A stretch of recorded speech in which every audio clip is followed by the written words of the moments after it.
Hello दोस्तों, आपका स्वागत है माई कंपटीशन के यूट्यूब चैनल में। तो अभी हाल फिलहाल जो हम लोग अपना सीरीज चालू किए हैं जीएस का प्रैक्टिस सेट, जीके जीएस का प्रैक्टिस सेट, जिसमें से 1 नंबर का प्रैक्टिस सेट हो चुका है, ये दूसरे नंबर का प्रैक्टिस सेट है। तो हम लोग ध्यान पूर्वक इसको देखने का प्रयास करेंगे और हम आशा करते हैं कि आप लोग अपनी पढ़ाई को कंटिन्यू रखे होंगे। क्यों? क्योंकि आपका री एग्जाम होने वाला है। जैसे ही इसकी कोई डेट आती है आप लोगों को अवगत कराया जाएगा। लगभग तभी मान के चलिए कि जून के लास्ट में इसका सूचना मिलने की संभावना है।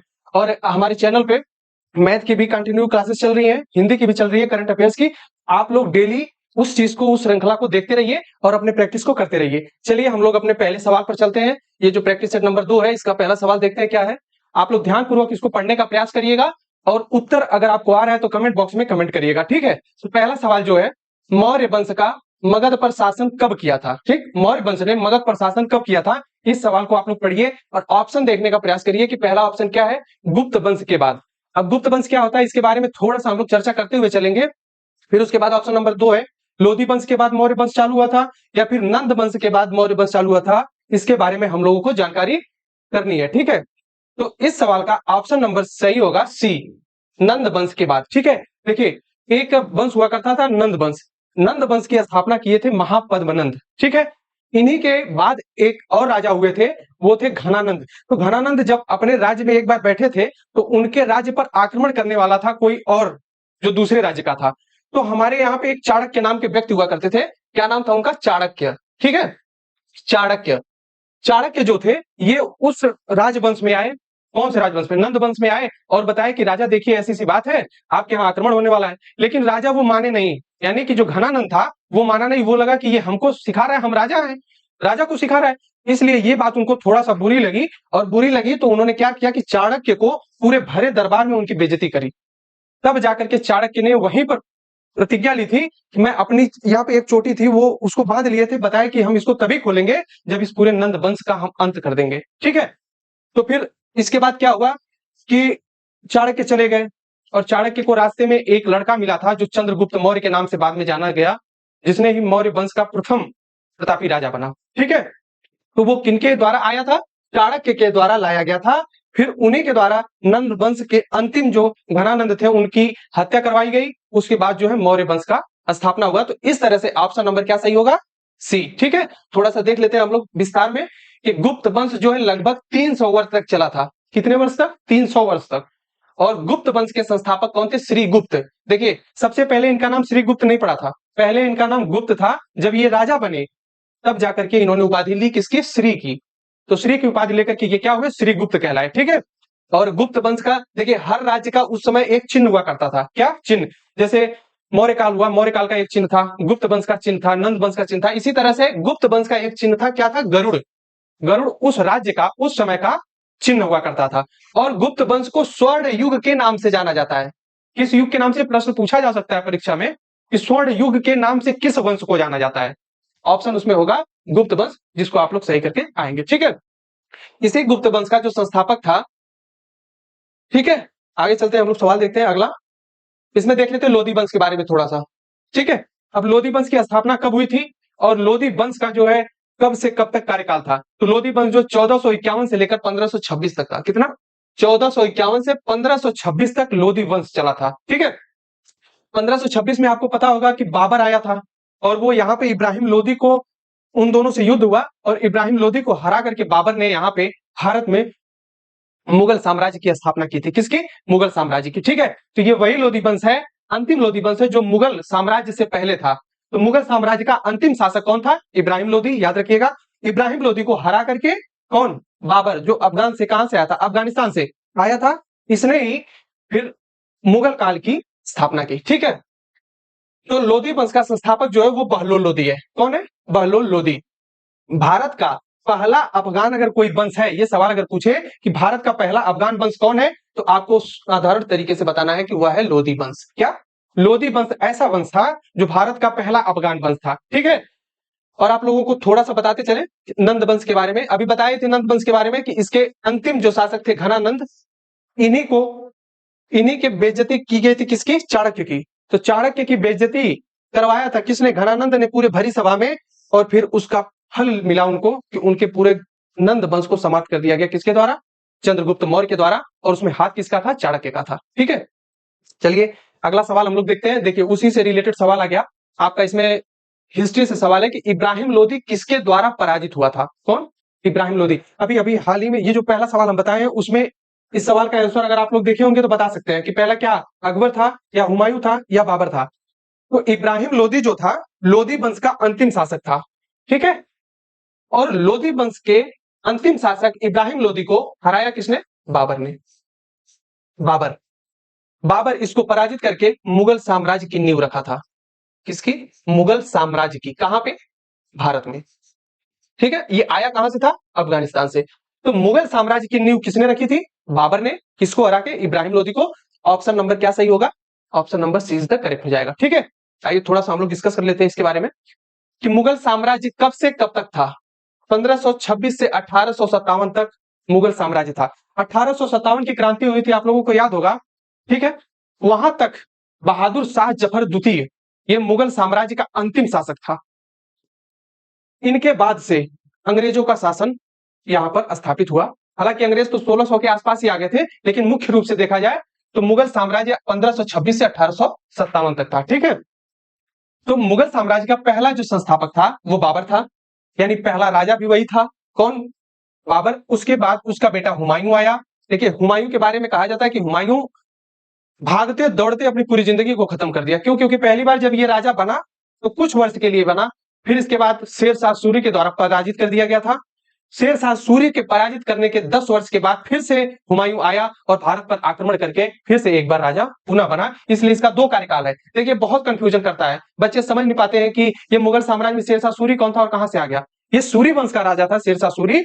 जब 1530 से 1540 तक शासन किया किसने? हुमायूं ने। तो 40 में ही आते हैं हमारे शेर शाह सूरी साहब, जो हुमायूं से युद्ध करते हैं और हुमायूं को पराजित कर देते हैं, ठीक है। उनके पराजित करने के बाद फिर हुमायूं चला जाता है अफगान, लेकिन कुछ वर्षों के बाद पुनः वापिस आता है अपनी सेना संगठित करके और शेर शाह सूरी को दूसरे युद्ध में हराता है। उसमें हराने के बाद फिर से अपनी सत्ता हथिया लेता है जो 1555 में, ठीक।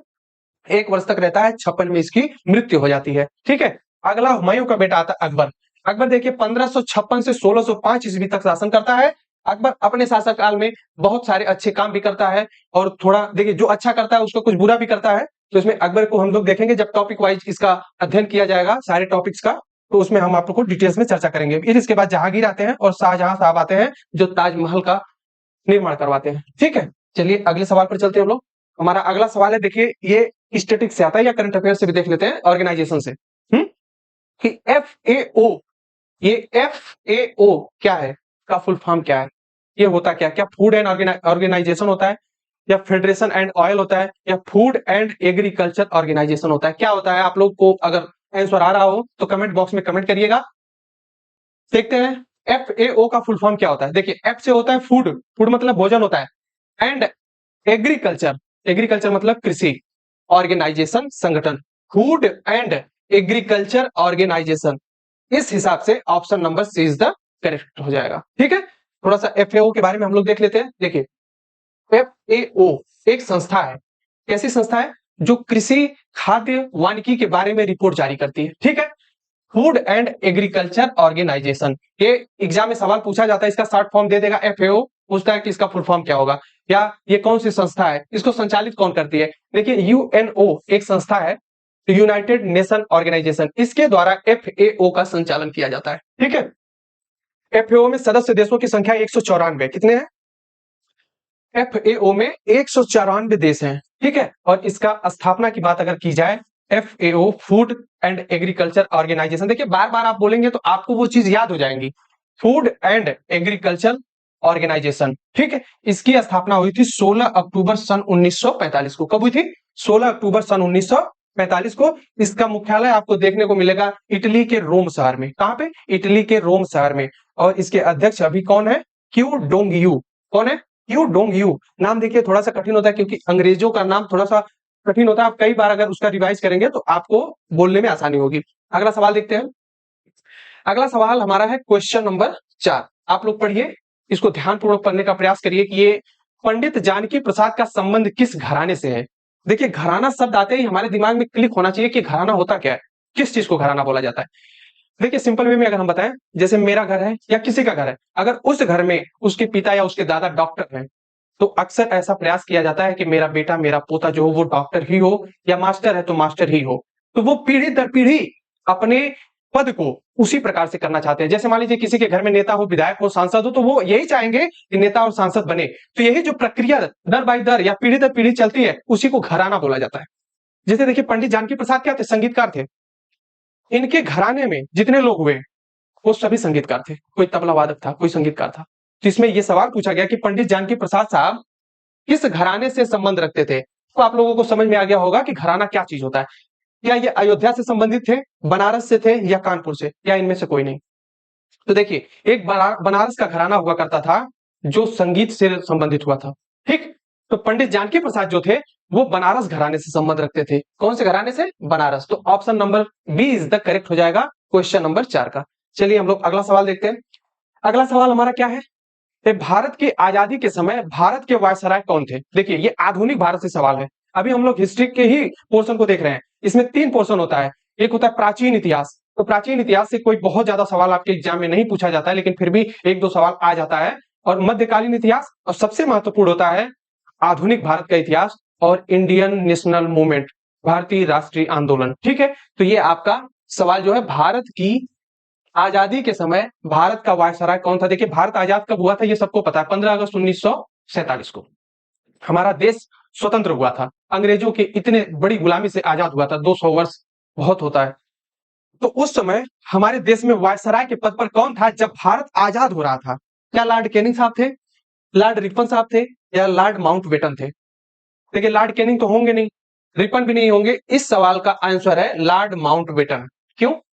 क्योंकि लॉर्ड माउंटबेटन 1947 के समय भारत के वायसराय हुआ करते थे। थोड़ा सा लॉर्ड कैनिंग के बारे में और लॉर्ड रिपन के बारे में हम लोग देख लेते हैं विस्तार से चर्चा करते हुए। देखिए लॉर्ड कैनिंग का शासन था 1856 से 1862 तक। ये 2 कार्यकाल में अपने कार्य को पूरा किए थे। ठीक है, 1856 से 1862 में ये अपने कार्यकाल में ये 5 महत्वपूर्ण काम किए थे। कौन कौन से? विधवा पुनर्विवाह अधिनियम। देखिए पहले ऐसा होता था हमारे भारत में, जो राजाओं का जब वंश हुआ, राजवंश हुआ करता था, उस टाइम पे कोई विधवा, कोई औरत अगर उसका पति मर जाता है या उसकी मृत्यु हो जाती है तो उस औरत को बाल मुड़वाना पड़ता था और वो पूरी जिंदगी अपनी शादी नहीं कर सकती थी दोबारा। लेकिन फिर यही लॉर्ड कैनिंग साहब आए और ईश्वरचंद विद्यासागर जो भारत के राजनेता थे, इन लोगों के सहयोग से हमारे यहाँ विधवा पुनर्विवाह अधिनियम लागू हुआ। इस अधिनियम को लागू होने से कोई भी स्त्री पुनर्विवाह कर सकती थी यदि वो विधवा है। तो ये एक बहुत महत्वपूर्ण काम किया गया था इन साहब लॉर्ड कैनिंग के साहब के द्वारा, क्योंकि इसमें भारतीयों का भी सहयोग था, जिसमें ईश्वरचंद विद्यासागर थे, लॉर्ड कैनिंग थे। इन लोगों के सहयोग से विधवा पुनर्विवाह अधिनियम लागू हुआ। ठीक, दूसरा क्या था? 1857 का जो विद्रोह हुआ था, बहादुर शाह जफर द्वितीय, यही थे कौन? मुगल साम्राज्य के अंतिम बादशाह। ये उस समय 1857 के विद्रोह का केंद्र थे दिल्ली में। ठीक है, तो जो 1857 के विद्रोह का समय था उस टाइम पे लॉर्ड कैनिंग जो है वो वायसराय हुआ करते थे। ठीक है, अगला देखते हैं जो महत्वपूर्ण काम हुआ था, भारत शासन अधिनियम 1858। देखिए 1857 की जो क्रांति हुई थी वो विफल हो गई। क्यों? कई कारणों से। वहां पे एकजुटता नहीं थी, हर एक शहर में हर एक लोग, कनेक्टिविटी नहीं थी, लोग जुड़ नहीं पाते। और सबसे बड़ी बात यह थी कि जो पढ़ा लिखा घराना था वो साथ में दिया 1857 क्रांति में। पढ़ा लिखा घराना और साहूकार लोग जो थे, बिजनेसमैन थे, ये लोग अपना अलग रवैया अपना लिए थे। ये लोग अगर साथ दिए होते तो भारत शायद 1857 के समय आजाद हो गया होता, लेकिन हुआ नहीं। इसीलिए कि संगठन हमारे यहां नहीं था। जो जहां पे था वहीं से लड़ रहा था। जैसे बिहार में कुंवर सिंह साहब थे, वो वहां पे लड़ रहे थे, तो और लखनऊ से बेगम हजरत महल लड़ रही थी, और इलाहाबाद से लियाकत अली साहब लड़ रहे थे। तो जो जहां था वो अपने अपने यहां लड़ रहा था, लेकिन किसी की कोई कनेक्टिविटी नहीं थी। इसलिए हमारा 1857 का विद्रोह विद्रोह ही रहकर रह गया, भारत को आजाद नहीं करा पाया। ये दुख की थोड़ा सा बात थी, लेकिन खैर कोई नहीं। फिर उसके बाद क्या हुआ कि जो अंग्रेज शासन था उस समय, ये लॉर्ड कैनिंग साहब थे, वहां से ब्रिटेन से आदेश आया कि यहां पर हम जो ये आप लोगों का गवर्नर जनरल या वायसराय का पद को समाप्त किया जा रहा है। इसके बाद जो है यहां पर भारत शासन अधिनियम 1858 आया। इसके तहत सीधे सत्ता ब्रिटेन के हाथ से देखी जाएगी। अब यहां का शासन आपको समाप्त किया जाता है। तो भारत शासन अधिनियम आया 1858। कब आया? जब 1857 का विद्रोह विफल हुआ था, यानी कि एक तरह से कहें तो अंग्रेज इसमें सफल हो गए थे, उसके बाद आया। और चौथा कैनिंग के समय में क्या है कि भारत के अंतिम गवर्नर जनरल जो था उस पद को समाप्त कर दिया गया। मैं अभी आपको बताया हूं कि लॉर्ड कैनिंग साहब ऐसे व्यक्ति थे, ऐसे कि इनको अंतिम गवर्नर जनरल के रूप में जाना जाता है। जब इनके समय में 1857 का विद्रोह हुआ और विद्रोह बहुत चरम पर था, उस टाइम पे जब असफलता मिली किसको, 1857 के विद्रोहियों को, तो सीधे ब्रिटेन से ये आदेश आया कि अब यहां पर जो है गवर्नर जनरल का पद समाप्त किया जाता है। अंतिम गवर्नर जनरल के पद पर रहने वाले कौन थे, लॉर्ड कैनिंग साहब। उस पद को समाप्त करके एक नया पद जोड़ा गया वायसराय का। देखिए वायसराय, आप लोग बहुत सुने होंगे वायसराय, गवर्नर जनरल, समझ में नहीं आता। देखिए वायसराय का मतलब ये होता है ना कि डायरेक्ट सत्ता कहीं और से देखी जा रही है। वो कहां से देखी जा रही थी, ब्रिटेन से, इसलिए भारत का प्रथम वायसराय बनाया गया लॉर्ड कैनिंग को। ये सवाल जो बहुत महत्वपूर्ण है कि भारत का अंतिम गवर्नर जनरल कौन था और भारत का प्रथम वायसराय कौन था, तो दोनों एक ही थे, कौन, लॉर्ड कैनिंग। ठीक है, इस तरह से आपका कॉन्सेप्ट क्लियर हुआ होगा। स्क्रीनशॉट लेना है तो ले लीजिएगा और कमेंट में बॉक्स में कमेंट करिएगा कि आपको कैसी लगी क्लास। अगले सवाल पर चलते हैं, थोड़ा सा देख लेते हैं लॉर्ड रिपन के बारे में। लॉर्ड रिपन जो है भारत के लिए बहुत ही अच्छा वायसराय हुआ करता था। ये वर्नाक्युलर प्रेस एक्ट को समाप्त किया था। लॉर्ड रिपन जो है समाप्त किया था, एक थे लॉर्ड रिटन साहब। ये क्या थे, ये वर्नाक्युलर प्रेस एक्ट को लागू किए थे। ये वर्नाक्युलर प्रेस एक्ट जानते क्या था, उस समय अंग्रेजों के द्वारा इसलिए लाया गया कि बिना सरकार के आदेश का कोई भी अखबार कोई आर्टिकल नहीं छाप सकता है। सोचिएगा कितना था वो क्रूर शासन था, कि अगर हमको हमारे यहाँ कुछ गलत काम हो रहा है तो हम पहले सरकार से परमिशन लेंगे कि सरकार देखिए आपकी सरकार ने ये, आपकी तानाशाही ने ये गलत काम किया है, हम अखबार में छापे कि ना छापे। फिर सरकार कहेगी कि हाँ छापिए तो हम छापेंगे। अब बताइए कोई सरकार अपने बारे में गलत चीज छापने के लिए बोलेगी, नहीं ना। तो सोचिए वर्नाकुलर प्रेस एक्ट कितना खतरनाक था और घातक था हमारी यहाँ के लोगों के लिए। इसको समाप्त करने का काम किया लॉर्ड रिपन साहब ने। ठीक है, अगला सवाल देखते हैं हम लोग, क्वेश्चन नंबर 6। देखिए पढ़िए, ये हमारा संविधान से सवाल आया है। संविधान सभा के संवैधानिक सलाहकार कौन थे। देखिए सलाहकार का मतलब क्या होता है कि ऐसा कोई व्यक्ति होता है जो सलाह दे कि आप इस तरह से काम करिए।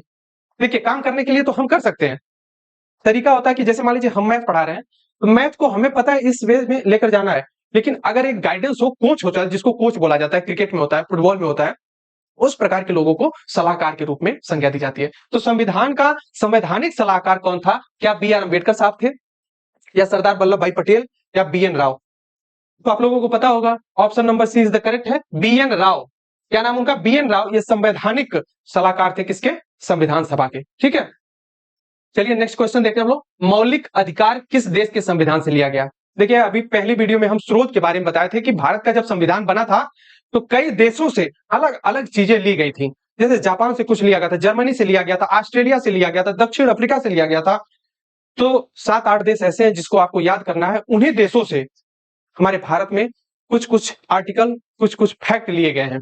तो मौलिक अधिकार किस देश से लिया गया है, क्या वो जर्मनी से लिया गया है या ब्रिटेन से लिया गया है या अमेरिका के संविधान से लिया गया है। तो देखिए option number C is the correct हो जाएगा। क्यों, क्योंकि अमेरिका देश से मौलिक अधिकार लिया गया है। ठीक है, जर्मनी से देख लेते हैं। जर्मनी से आपातकाल लिया गया है। आपातकाल क्या होता है, देखिए आपातकाल के लिए 3 आर्टिकल है। एक है 352, कितना है आर्टिकल नंबर 352, एक है 356 और एक है 360। 3 आर्टिकल ऐसे हैं जो आपातकाल के लिए बनाए गए हैं। ठीक है, और ब्रिटेन से लिया गया संसदीय प्रणाली। कहां से, ब्रिटेन से लिया गया संसदीय प्रणाली। तो देख लीजिए हम लोग स्रोत में 2 तो देख लिए, जर्मनी का और ब्रिटेन का। ठीक, और अमेरिका को जानते ही हैं मौलिक अधिकार। अगला सवाल देखते हैं कि राज्यसभा का पदेन सभापति कौन होता है। देखिए संविधान से तीसरा क्वेश्चन है। संविधान से 4 से 5 सवाल आपके यूपी पुलिस एग्जाम में पूछने की पूरी संभावना है, और एक स्रोत से, और ये राष्ट्रपति, उपराष्ट्रपति और प्रधानमंत्री से सवाल 1 नंबर का जरूर बनता है। आप लोग बताइए कि राज्यसभा का पदेन सभापति कौन होता है। क्या प्रधानमंत्री होते हैं, राष्ट्रपति होते हैं या उपराष्ट्रपति होते हैं। आप लोग देखिए आंसर का जवाब दीजिए। अगर आंसर आ रहा है तो आप लोग कमेंट बॉक्स में कमेंट करिएगा। बाकी देखते हैं हम लोग क्वेश्चन नंबर 8 का आंसर क्या होगा। क्या प्रधानमंत्री होगा या राष्ट्रपति होगा या उपराष्ट्रपति होगा। ठीक है, देखिए राज्यसभा क्या होती है, बताया गया आपको। राज्यसभा और लोकसभा ये 2 चीजें होती हैं, राज्यसभा, लोकसभा।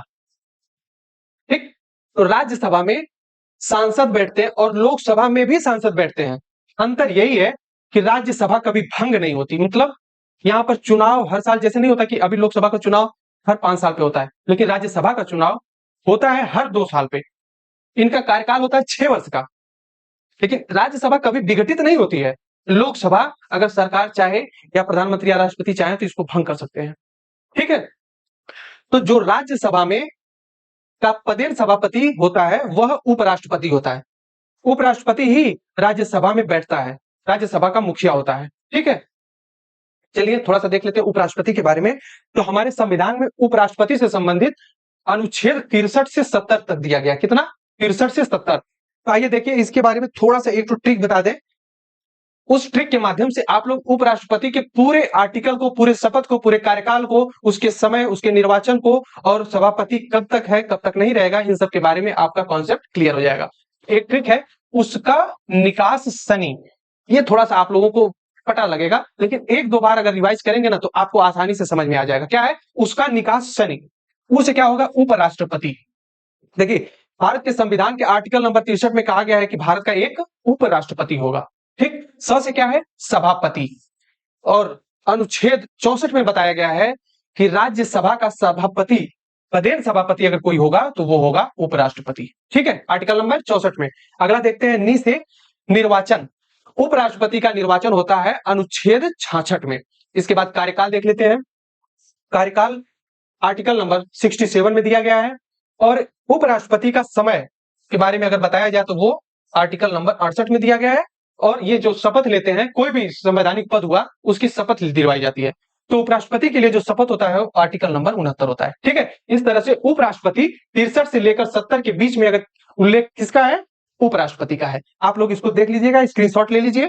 चलिए नेक्स्ट क्वेश्चन पर चलते हैं हम लोग। अगला सवाल हमारा क्या है? देखिए अगला सवाल है जियोग्राफी से, काफी इंपॉर्टेंट क्वेश्चन है, आईएमपी क्वेश्चन। ठीक है, इसको ध्यान से आप लोग देखिएगा कि कर्क रेखा कितने भारतीय राज्यों से होकर गुजरती है। देखिए 3 रेखाएं होती हैं। कितनी रेखाएं होती हैं? 3 रेखाएं। इसमें हम आपको थोड़ा सा बताने का प्रयास करेंगे कि देखिए ये हमारा ग्लोब है। क्या है?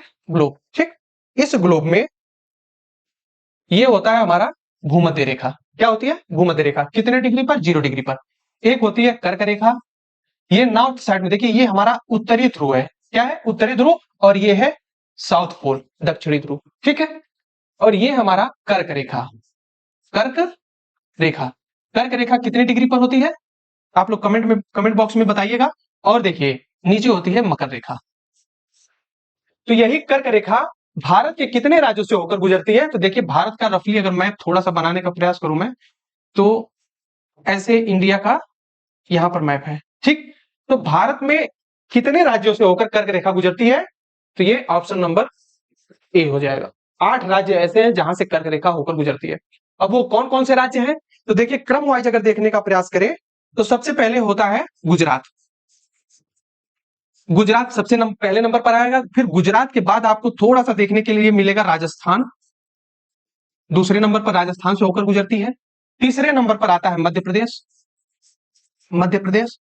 ठीक, मध्य प्रदेश से अलग हुआ है, आपको पता होगा सन 2000 में छत्तीसगढ़ अलग हुआ था, तो छत्तीसगढ़ भी आता है। 36। ठीक, छत्तीसगढ़ के बाद झारखंड देखने को मिलेगा। क्या? झारखंड। झारखंड के बाद क्या? पश्चिम बंगाल। पश्चिम बंगाल। फिर इसके बाद आता है मिजोरम। मिजोरम और त्रिपुरा। कितने हुए? 1 2 3 4 5 6 7 8। 8 राज्य हैं जिससे होकर के कर्क रेखा गुजरती है। ठीक है, चलिए अगला सवाल देखते हैं। Question number 9। क्वेश्चन नंबर 10 क्या है? सूर्य के प्रकाश को पृथ्वी तक पहुंचने में कितना समय लगता है? ये फैक्चुअल क्वेश्चन है, इसको जियोग्राफी से ही रिलेटेड है। तो सूर्य के प्रकाश को पृथ्वी तक पहुंचने में कितना समय लगता है? क्या 8 मिनट 15 सेकंड लगता है, 7 मिनट 20 सेकंड लगता है, या 8 मिनट 20 सेकंड लगता है? तो आप लोग क्वेश्चन का आंसर करिए। देखिए इसको समझने के लिए एक चीज आपको बता देना कि 500 सेकंड केवल याद कर लीजिए। लेकिन ऐसे सवाल पूछता नहीं है कि 500 सेकंड क्वेश्चन में नहीं देगा, इसको तोड़ करके देखता है मिनट और सेकंड में। 8 minute 20 second is the correct answer हो जाएगा। क्या? 8 मिनट 20 सेकंड। आप लोग देखिएगा कि 1 मिनट में 60 सेकंड होता है। 60 सेकंड मल्टीप्लाई 8 से करेंगे तो क्या हो जाएगा? 480। 480 सेकंड ये हुआ और 20 सेकंड ये, तो 480 में 20 जोड़ देंगे तो 500 सेकंड हो जाएगा। ठीक है, तो सूर्य के प्रकाश को पृथ्वी तक पहुंचने में कितना समय लगता है? 8 मिनट 20 सेकंड। ठीक है, 11 नंबर का सवाल देखते हैं। ये देखिए स्टैटिक जीके से क्वेश्चन है कि राजाजी राष्ट्रीय उद्यान किस लिए प्रसिद्ध है? उसका नाम थोड़ा सा देखिएगा, राजा जी। राजा जी राष्ट्रीय उद्यान यानी पार्क है। ये किस लिए प्रसिद्ध है? क्या एक सींग वाले गैंडे के लिए? क्या इस राष्ट्रीय उद्यान में एक सींग वाला गैंडा रहता है? या हाथियों के लिए आवास है, या घोड़े के लिए, या इनमें से कोई नहीं? तो देखिए, राजा जी राष्ट्रीय उद्यान जो वो उत्तराखंड है, उत्तराखंड में है। कहां पे? उत्तराखंड। ठीक है, उत्तराखंड में है, और यहां पर हाथियों के आवास के लिए घर बनाया गया है। तो ऑप्शन नंबर क्या सही हो जाएगा? Option number B is the correct हो जाएगा। देखिए, ए ऑप्शन क्या है? एक सींग वाले गेंडे के लिए। तो एक सींग का गेंडा जो है ना, वो असम में पाए जाते हैं। असम में एक नेशनल पार्क है काजीरंगा राष्ट्रीय उद्यान, वहां पर एक सींग वाले गेंडे पाए जाते हैं। ठीक है, चलिए अगला सवाल देखते हैं। आधुनिक अर्थशास्त्र के जनक कौन है? ये इकोनॉमिक्स से सवाल है। इकोनॉमिक्स से एक से दो सवाल आपके एग्जाम में जरूर पूछने के लिए आएगा। तो आधुनिक अर्थशास्त्र के जनक कौन माने जाते हैं? क्या एम एस स्वामीनाथन साहब है, क्या एडम स्मिथ है, या न्यूटन? देखिए, न्यूटन तो ऐसे भी नहीं होंगे, क्योंकि गुरुत्वाकर्षण का नियम दिए थे, गति का नियम दिए थे, और जड़त्व का नियम देने वाले कौन थे? न्यूटन साहब। तो ये तो होंगे नहीं, इकोनॉमिक्स से इनका लेना देना कुछ है नहीं। तो एम एस स्वामीनाथन कौन थे? एम एस स्वामीनाथन के बारे में बता दे तो भारत में, कहां पे? भारत में हरित क्रांति का जनक किसे कहा जाता है? हरित क्रांति का जनक, हरित क्रांति का जनक किसे कहा जाता है? एम एस स्वामीनाथन को। भारत में हरित क्रांति का जनक एम एस स्वामीनाथन को कहा जाता है। ठीक है, अब दूसरा ऑप्शन है एडम स्मिथ। तो यही है एडम स्मिथ साहब, जो इनको आधुनिक अर्थशास्त्र का जनक कहा जाता है। तो option number B is the correct हो जाएगा। अगला सवाल देखते हैं। अगला सवाल 13 नंबर का क्या है कि उत्तल लेंस किस प्रकार का लेंस है? देखिए, फिजिक्स से सवाल आ गया आपके एग्जाम में। History, geography, economics, static GK, current affairs, इससे सवाल जीएस में 38 नंबर का सवाल पूछा जाता है। ठीक है, और 38 नंबर का सवाल आपके एग्जाम को क्वालिफाई कराने में काफी हद तक मदद करता है। और यही नहीं, हिंदी का वेटेज भी आपको 37 से 38 नंबर देखने को मिलेगा, जो हमारे यहाँ डिस्कस किया जा रहा है प्रैक्टिस सेट के माध्यम से। तो सही तरीके से, सही गाइडेंस के तरीके से आप लोग अपने प्रैक्टिस को कंटिन्यू रखिए, पढ़ाई को कंटिन्यू रखिए, और सफलता जरूर आपको मिलेगी। मैथ का भी क्लास चल रहा है, करंट अफेयर्स का चल रहा है, तो आप लोग डेली इन सारी क्लास को देखिए और नोट डाउन करने का प्रयास करिए, क्योंकि चीजें जब आप बार बार नोट करते हैं ना और रिवाइज करते हैं, तब आपको चीजें दिमाग में आपके बैठती हैं। ठीक है, तब तक देखते हैं हम लोग उत्तल लेंस किस प्रकार का लेंस है। देखिए, लेंस दो प्रकार के होते हैं। वैसे तो लेंस कई प्रकार के होते हैं, मुख्य रूप से दो लेंस हमको पढ़ना है। क्या पढ़ना पड़ता है? एक होता है अवतल लेंस। देखिए, क्या होता है? अवतल लेंस। अवतल लेंस ऐसा लेंस होता है जो चीजों को विस्तार करके दिखाता है। ठीक है, अगर हमको दूर देखना है तो अवतल लेंस हमारे चश्मे में प्रयोग किया जाएगा। वो चीजों को विस्तार करके दिखाता है, फैला करके दिखाता है। देखिए, जैसे ये मान लीजिए यहाँ पे कोई किरण है या कोई प्रकाश पड़ रहा है ना, तो ये इस तरह से भेजेगा, ऐसे भेजेगा। तो अगर नजदीक की कोई वस्तु है, नजदीक दिख नहीं रहा है, नजदीक दिख रहा है, दूर नहीं दिख रहा है, तो दूर देखने के लिए क्या करना पड़ता है? अवतल लेंस का प्रयोग करना पड़ता है हमारे चश्मे में। ठीक है, और एक होता है उत्तल लेंस। देखिए, उत्तल लेंस इस प्रकार से होता है। उत्तल लेंस में प्रकाश जब पड़ता है तो प्रकाश जो है केंद्र की तरफ मुड़ जाता है, अभी केंद्र, फोकस की तरफ। देखिए, तो निकट, नजदीक देखने के लिए उत्तल लेंस का प्रयोग होता है, और दूर देखने के लिए अवतल लेंस का प्रयोग किया जाता है। आपको क्या पूछ रहा है कि उत्तल लेंस किस प्रकार का लेंस है? क्या अपसारी है? देखिए, जब कोई चीज फैलती है तो उसको अपसारी बोला जाता है। अब मतलब क्या होता है, ऐसे आप लोग समझने का प्रयास करिए। अ से अधिक, तो अ से अपसारी, अधिक हो रहा है ना, दूरी बढ़ रही है इनके बीच में। अपसारी अवतल लेंस में होता है, और अभिसारी जो पास लाती है किरणों को, प्रकाश की किरणें जो पड़ती है वो पास आती हैं, तो वो किसमें आती है? उत्तल लेंस में आती हैं।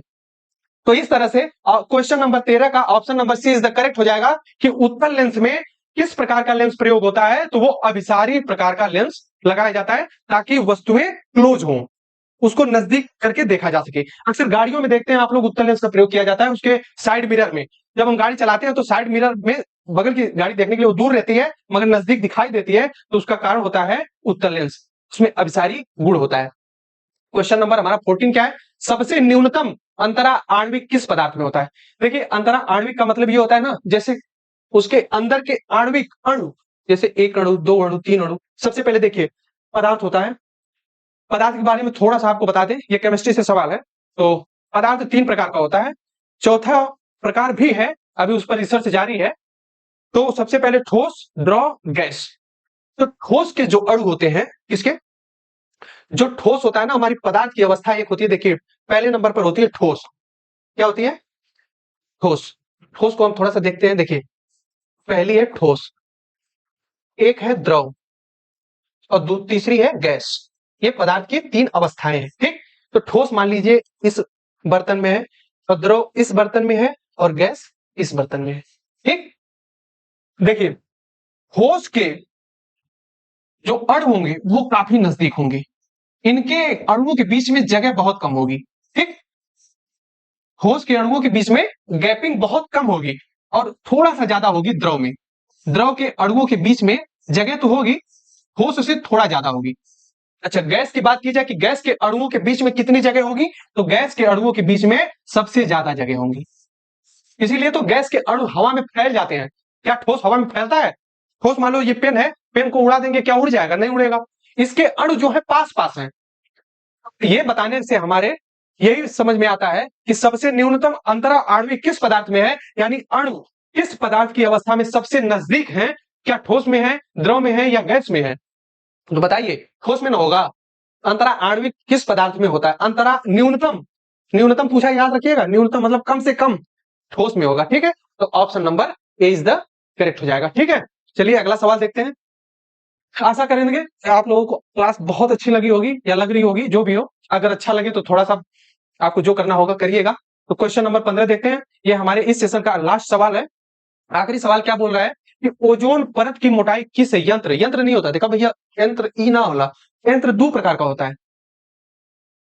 और यंत्र उसको बोला जाता है जिसके माध्यम से किसी चीज की माप की जाती है। जैसे देखिए विद्युत धारा है ना, विद्युत धारा मापने का अमीटर एक यंत्र है।